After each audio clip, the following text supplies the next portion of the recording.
spirits. Well, I have seen bronze before, but this is bronze from Benin. To the left and to the right of a throne of a king.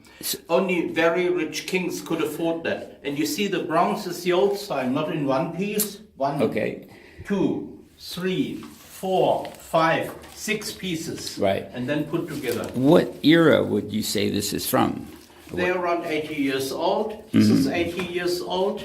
This I have on a photo in a book from 1912. This throne is plus 160 years old. Which one? This is over 160 years old. This one here, yeah. Oh, it's in that's in such good condition. Yeah. You see these thrones. This is throne from a king who doesn't go to other meetings. It may be 2-3 times a year used. Oh. This throne, a king who has a throne like this, yes, he goes with a throne to other places, and the people carry the throne with, because the king will sit nowhere if the throne is not there. Of course. And it is by punishment forbidden that anybody sits on the throne but the king. They beat him to pulp. Okay. Okay. No, I believe it. So they would transport this. Take this with you. And when you say he goes somewhere, you mean to another? You see, this is old beadwork here. Yes. The beadwork, the beads were brought in from Europe, from missionaries since centuries as trading articles. The missionary said, "Philemon, bring me something meat." Right. Okay, then he got some things. Okay, okay. Or bring me vegetables, or carry this from A to B. And the people who got the beads mostly went then to the king, and here, my dear king, my beloved king, I want to give you this as a present, just to get in the new good book of the king, you see. Yes. And these shells, I've seen these before. What do you call these? Cowrie shells. They're coming from mud islands which were in front of the coast. Yes. And every tribe had also slaves. And they brought the slaves over to the mud islands to dig the cowrie shells out. Oh. The cowrie shells was money. Right. You could even buy a woman with it. Okay. And the slaves died like flies because it was fever islands. And in the evening, I know it from Luanda in Angola. Yes. They were chained on the beach on rocks. Really? But so short, they could not even stand up. And even today, you still find pieces of iron in the rocks. Wow. Where they chained slaves on. Wow. And this was not necessarily a thing from the whites to keep slaves. That was always in all tribes done. Okay, right. Well, no, and actually, I had heard... Which was not done with metal, but with bamboo. Stone old. So, and how old is that then? More than 80 years old. Oh.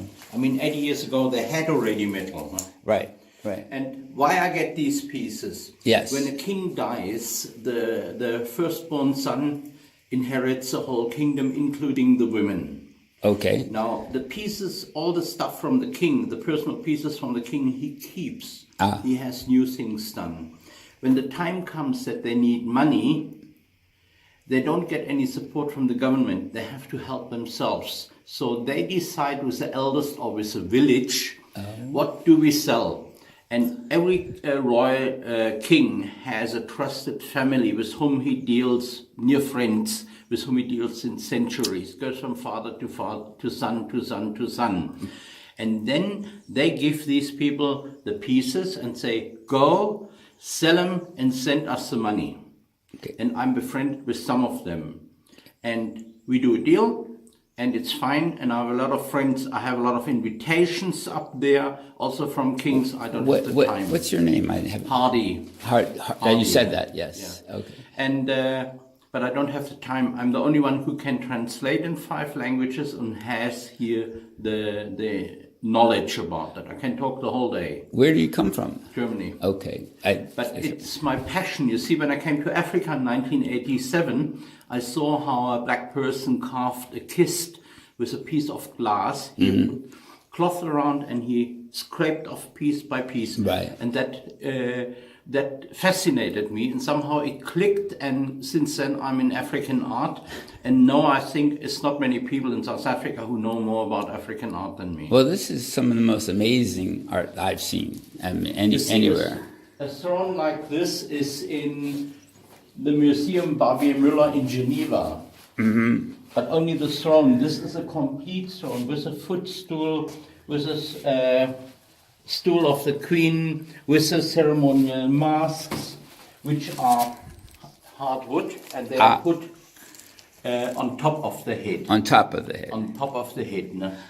Wow. Wow. So, well, I'm just amazed at how the condition of yeah, they keep these things. These are.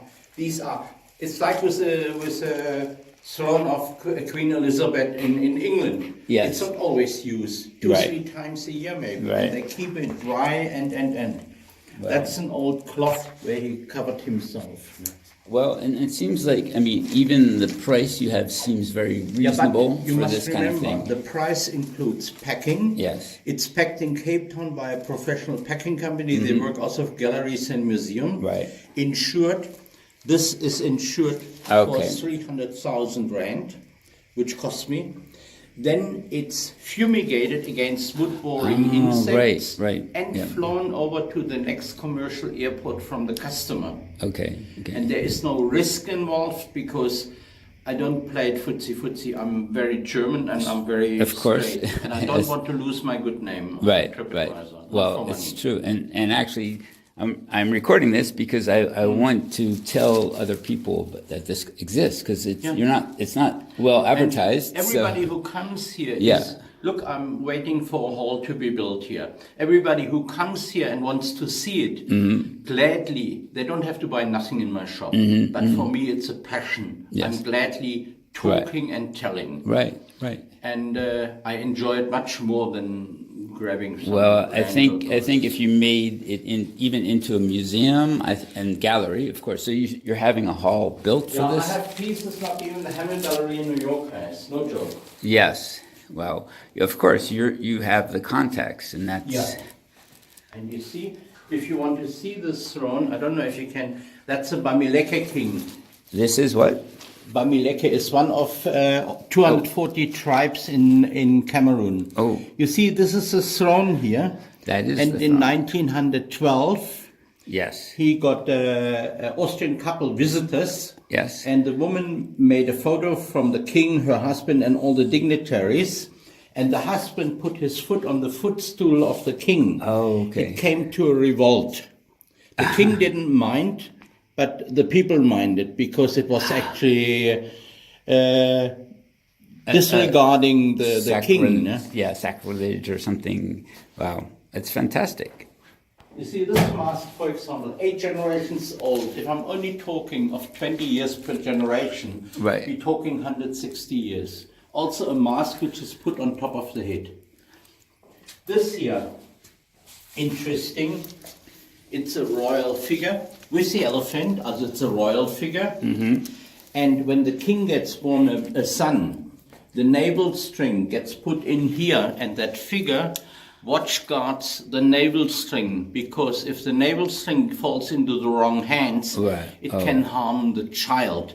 So in that case, it could harm the kingdom.